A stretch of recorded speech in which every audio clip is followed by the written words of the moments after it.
দেখতে পাচ্ছি বাবা, আজ থেকে 460 কোটি বছর আগে সৌরজগতের জন্ম এবং ধারাবাহিক বিকাশের শুরু বলে মনে করা হয়। প্রকাণ্ড এক ধুলোর ভূমি থেকে জন্মানোর পর শীতল হতে থাকে। পৃথিবীতে প্রাণের উদ্ভবের মূল কৃতিত্ব বায়ুমণ্ডলে।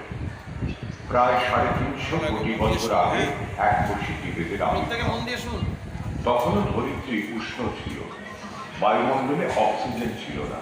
প্রায় 280 কোটি বছর আগে স্ট্রোমোটোলাইটসদের ফটোসিনথেসিসের ফলে বায়ুমণ্ডলে অক্সিজেনের সৃষ্টি।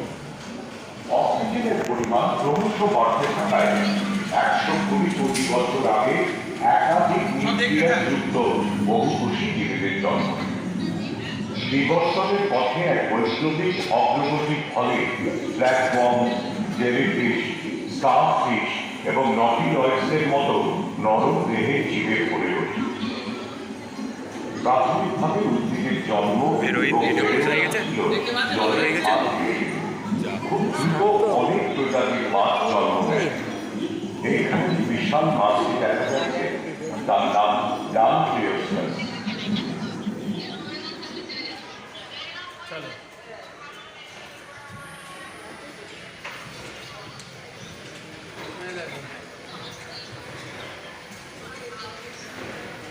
এবার ডাইনোসরের নিয়ে ঢোকা হচ্ছে।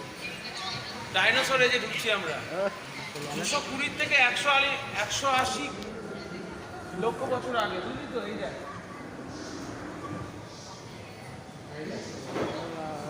বাবা,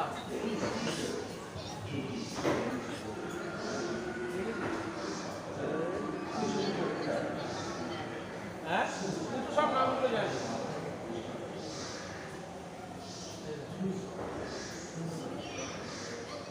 বাবা এটার নাম কি? বাবা বাবা এটার নাম কি? হ্যাঁ ঠিক আছে, মাথা ঠিক আছে।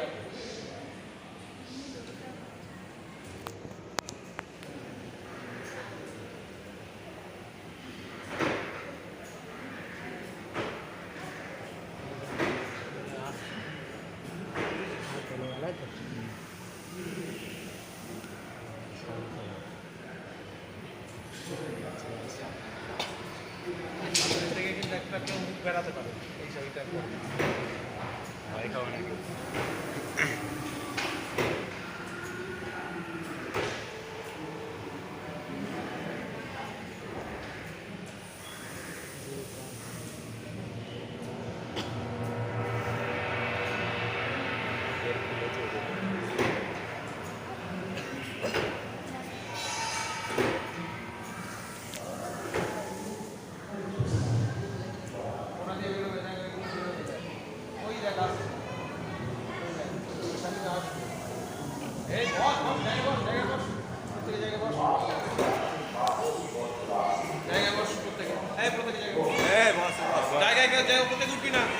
সব জায়গায় দেখতে হয়, পেছন দিকে আসে দেখি।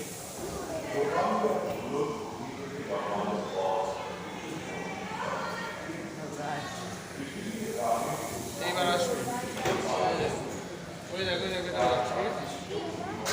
ভেতরে ইয়ে করছে সামনে চলে, সামনে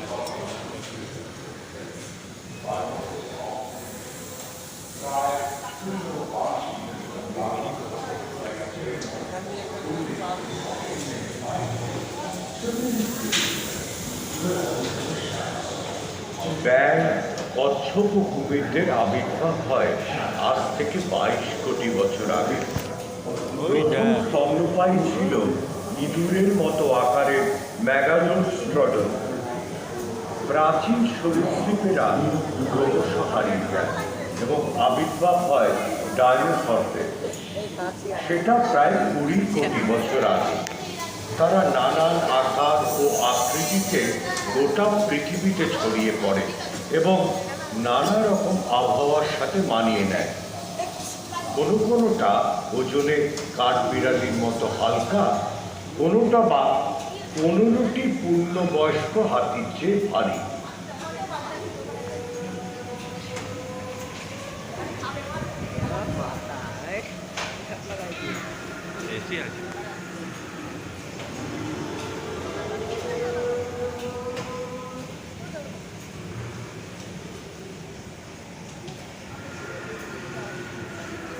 কেউ চাটবে, আবার কেউ সিএল অফিসের মতো, আর কেউ বা ছিল দুপে। ব্র্যাকিওসারাসের দৈর্ঘ্য প্রায় 23 মিটার পর্যন্ত হতো, যা একটা টেনিস কোর্টের দৈর্ঘ্যের সমান, আর ওজনে হতো 75,000 কেজি। সরীসৃপেরা সমুদ্র ও আকাশেও ছড়িয়ে পড়ে। প্রাচীনতম উড়ন্ত সরীসৃপ ইউডিমরফোডনের বিচরণ ক্ষেত্র ছিল আকাশ। প্রথম পাখি আর্কিওটেরেক্সের আবির্ভাব এই সময়।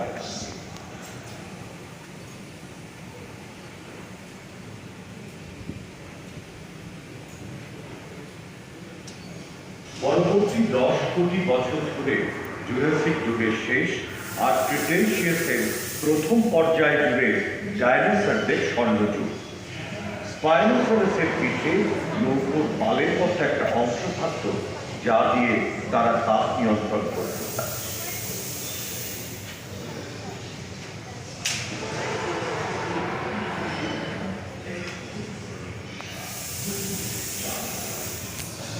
ভেলোসিরাপ্টর, গ্যালিপাইমাস ও ওভিরাপ্টরের মতো ছোট ছোট ডাইনোসররা অলিম্পিকের দৌড়বিদের মতো স্পিডে ছুটতে পারত। প্যারাসোরোলোফাস ও কোরিথোসোরাসের মাথায় ঝুঁটির মতো থাকত।